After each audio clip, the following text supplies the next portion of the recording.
Padang permainan sedang beralih ke mana?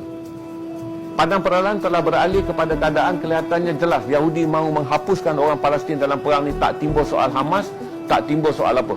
Sebab tu sekarang ni dia buat macam mana pun. Sama ada orang Islam melihat mereka membunuh orang Palestin di bumi Palestin, atau ambil option buka sempadan dan terima orang Palestin sebagai pelarian supaya kami boleh membina tanah air kami ini tanpa orang Palestin. Option dia ada dua. Terima mereka sebagai pelarian seperti mana kamu lakukan pada tahun 48, 67 dan 73, atau kamu akan menyaksikan kami membunuh mereka secara berleluasa seperti mana yang kami mahu.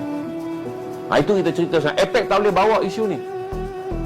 Kalau pergi dalam perhimpunan APEC, di tengah-tengah kita nak cerita import, ekspor, pembukaan je apa semula, perjanjian pemudah cara pelaburan bagi membolehkan ekonomi dibangunkan oleh APEC di kalangan negara APEC. Siapa nak buang masa cerita benda ni? Dia menjadi complicated. Saya cerita pertama kali pada tuan-tuan, saya tuan-tuan faham. Dengan kedudukan hari ini, inilah yang akan pergi. Sebab tu pengeboman apa semua, seluruh dunia tuan-tuan. Saya dah lihat perang Kosovo. Saya dah lihat, undur lagi, tengok apa yang berlaku di Balkan. Perang Balkan saya telah menjadi wartawan. Tak pernah berlaku sejarah pembunuhan manusia dalam era moden ni, kecuali perang dunia kedua saya belum lahir. Perang Vietnam saya masih lagi dalam perut ibu. Tapi dalam semua perang-perang lain yang saya dah lihat, tak pernah ada perang yang sampai sedahsyat ni dunia tak boleh bertindak. Dan Israel menjadi tidak peduli kerana dia tahu pula. Kalau tuan-tuan tanya kenapa Amerika tak nak veto dia, berarti siapa saja yang menjadi lidah menentang Israel akan kehilangan kerusi dalam pertandingan presiden. Demokrat berada dalam keadaan masalah. Sekarang di Demokrat, kalau ikut undi popular, 80% orang yang menyokong presiden Demokrat yang memerintah, 80% penyokong Demokrat nak gencatan senjata. Berarti kalau Demokrat datang dengan semangat menyokong Palestin, berarti Israel akan pump duit dia kepada Republikan dalam pilihan raya. Berarti Trump ataupun siapa saja yang mewakili Republikan selepas ni, peluang dia akan menang.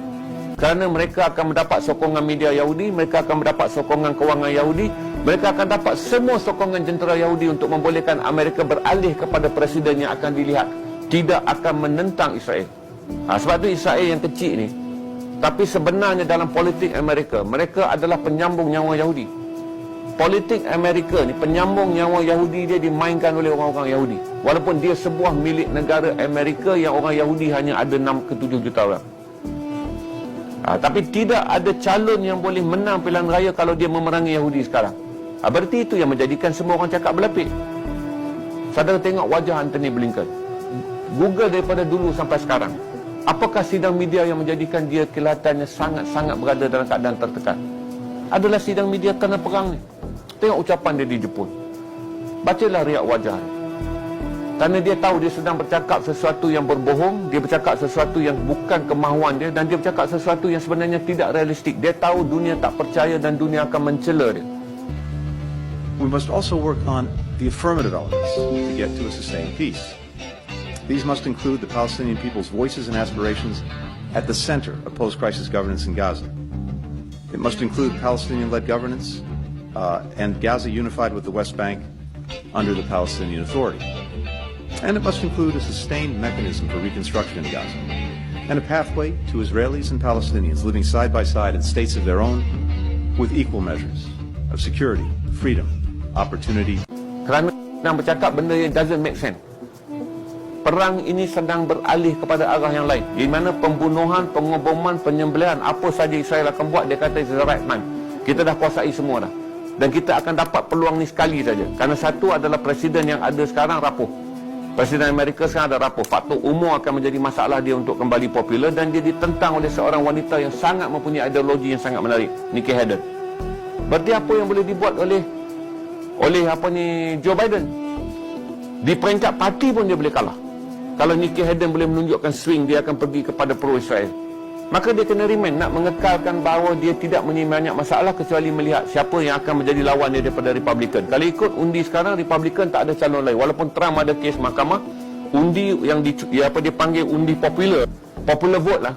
Popular vote yang test sekarang ni, dia masih ada 36% sokongan. Biden masih mendahului dia dengan 43%. Itu saudara nampak bahawa penyembelihan ni akan berlaku kerana siapa saja menjadi presiden Amerika tidak seberkuasa yang seperti mana kita ceritakan. Kerana politik berada di bawah ekonomi. Dulu siapa duduk politik, agihlah projek. Itu politik di pandai negara membangun. Siapa ada kuasa politik, dia kawal projek. Tidak. Ini ekonomi, kewangan berada di atas politik. Anda bekerja di bawah arahan kami. Itu saya cerita pada saudara. Tentang kenapa saya, kad kredit saya cerita tu adalah kerana Vanguard. Vanguard ni bersekutu pula dengan The BlackRock.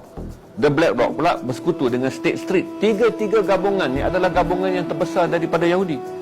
Satu saya cerita pada saudara, 80% saham, 500 syarikat terbesar di dunia adalah milik tiga gabungan ni, Vanguard, BlackRock dan juga State Street.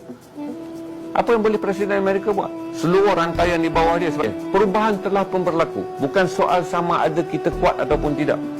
Soalnya tak ada siapa yang boleh mengawal Yahudi yang ada hari ini. Kita berada dalam keadaan peluang yang sangat tipis untuk memastikan agenda membunuh. Sebab dia dah tak ada dah plan dia. Kalau saudara tengok sekarang, kenapa Al Jazeera kongsi garis lintas tu. Kalau dia masuk garis lintas, berarti dia dah dapat ladang kuda lah. Daripada hujung garis pink, bawa ke petak dan dapat ladang kuda lah. Kalau dia dapat cross garis kuning tu sampai ke pantai.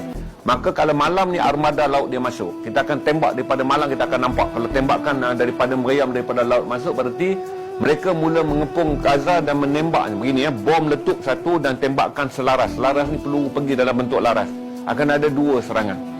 Berarti jumlah kematian akan meningkat dengan lebih pantas dan lebih tinggi. Berarti apa pun Israel hanya akan masuk meja rundingan, dia kata okey. Dia masuk dalam meja rundingan sebab dia dah dapat dah dua wilayah tu. Minimum kemenangan yang dia nak. Berarti dua wilayah tu dia dapat dengan apa? Sekarang ni saya nak cerita dengan saudara. Apa perasaan kita tentang 900,000 orang yang terkepung? Sebab Israel kata, kami dah bagi dah notis dekat mereka 2 minggu yang lalu. Keluar. Mereka tak nak keluar. Wartawan pun kami bagi tahu, kalau anda ditembak mati. Hari ini 41 orang dah wartawan yang tembak mati, 192 pekerja kesihatan. Pakai pekerja kesihatan UN ke apa ke pun Israel bom.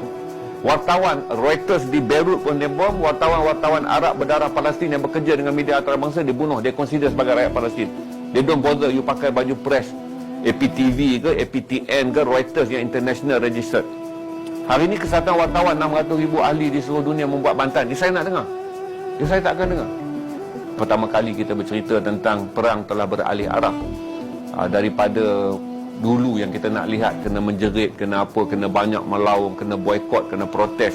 Saya nak tahu perang telah beralih arah. Ini akan menjadikan sama seperti mana kita melihat Hitler membunuh orang-orang Yahudi yang kita baca dalam sejarah. Sekarang ni pembantaian ni juga sama.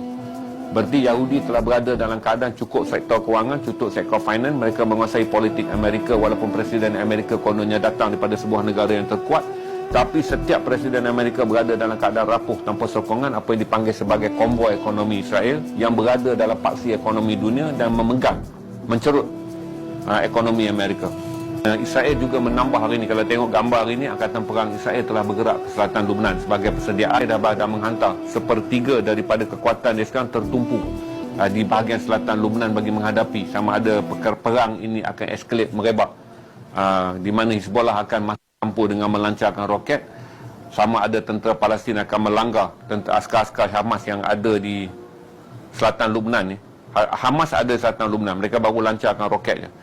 Sama ada tentera Hamas akan melanggar sempadan Pertubuhan Bangsa Bersatu dan masuk ke dalam garisan perang dengan keadaan yang semakin tegang. Semua orang akan mengejar syahid, maka semua orang akan anggap apa jadilah, dia no more tactical. Bagilah nyawa kita kepada Allah ketika sudah tiada pilihan. Maka dia orang tahu, maka mereka tumpukan kedudukan mereka di genting yang lebih dekat.